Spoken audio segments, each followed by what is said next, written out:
Est-ce à l'homme de payer l'addition? On est peut-être encore dans une société un peu macho. Alors est-ce que c'est à l'homme de payer l'addition? Moi je dirais oui, mais pas forcément pour les raisons qu'on croit. Je conseillerais à l'homme de payer l'addition. Pourquoi?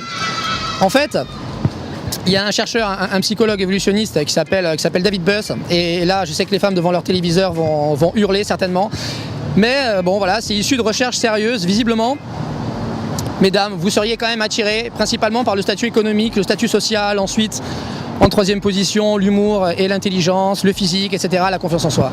Donc si on s'en tenait juste aux recherches de David Buss, oui, payez l'addition, messieurs. Ça ne prouve pas que vous avez un certain statut social ou un statut économique, mais le fait de ne pas le faire pourrait prouver le contraire. Et surtout, dans l'idée, de manière ancestrale et même au règne animal, les femmes cherchent toujours en l'homme quelqu'un de protecteur, et l'homme cherche toujours quelqu'un de fécond en la femme. Ça peut paraître un petit peu brut de décoffrage ce que je dis, mais voilà, dans l'évolution ça a toujours été le cas, et ça contribue à la survie de l'espèce également. Alors on peut voir dans des tas de domaines, que ce soit psychologique, que ce soit évolutionniste, etc.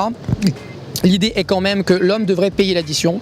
Si la femme paye l'addition, elle ne marquera pas beaucoup de points, beaucoup plus de points que ça, avec l'homme qu'elle convoite. Par contre, si lui paye l'addition, il peut marquer des points avec la femme, en tout cas ne pas en perdre. Il n'en marquera pas beaucoup, mais ça lui évitera d'en perdre. Donc messieurs, s'il vous plaît, payez l'addition.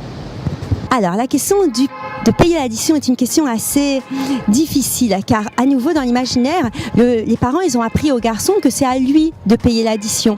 Alors le garçon il va se sentir un peu, j'invite une fille au restaurant, je paye l'addition. Seulement il faut savoir que des fois il y a des hommes ils sont timides, et quand l'addition elle arrive, ils osent pas tellement par timidité. Et puis des fois aussi il y a une question d'argent. Il y a des gens ils n'ont pas forcément beaucoup d'argent, surtout si on est étudiant. Et à ce moment-là ils se disent la fille elle peut prendre des choses chères au restaurant, et ils n'ont pas forcément assez d'argent sur la carte de crédit en espèces, ou ils ont peur pour le chèque. Et là la fille elle peut être tentée en se disant si elle paye, elle va donner l'image de quelqu'un d'autonome, qui s'assume, qui travaille, qui a de l'argent.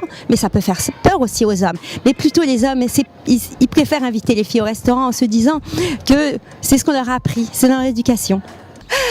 Oui, bien sûr que c'est à l'homme de payer l'addition. Alors, pour les féministes qui vont m'écouter et qui vont dire « Mais non, je veux payer l'addition », mesdames, ce n'est pas une question de parité, on est juste dans la courtoisie et dans la bonne éducation. Donc, quand un homme est bien élevé, il paie l'addition. Voilà, c'est comme ça.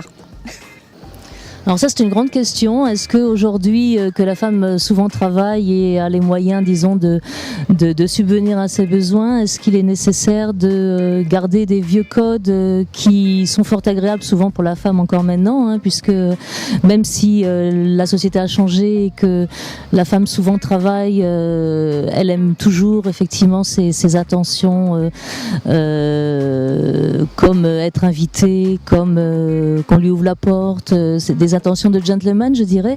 Mais peut-être faut-il étudier la situation de chacun, c'est-à-dire que si l'homme apparaît avoir des problèmes d'argent, peut-être qu'on peut participer, qu'on peut partager, ou bien se laisser justement effectivement porter par cette invitation, si l'on sent que c'est approprié, que la personne, que l'homme que c'est pas trop compliqué pour lui, sachant que cette histoire d'argent va souvent poursuivre la relation et pouvoir être un problème par la suite, puisque certaines personnes, certains hommes peuvent se sentir floués de toujours devoir inviter et peuvent penser que la femme est plus matérialiste et va en profiter. Donc il faut vraiment essayer d'analyser la situation pour savoir s'il faut accepter ou si on peut aujourd'hui complètement partager ou même inviter l'autre, pourquoi pas. Ça peut être une belle preuve aussi d'égalité, de parité, d'émancipation, pourquoi pas.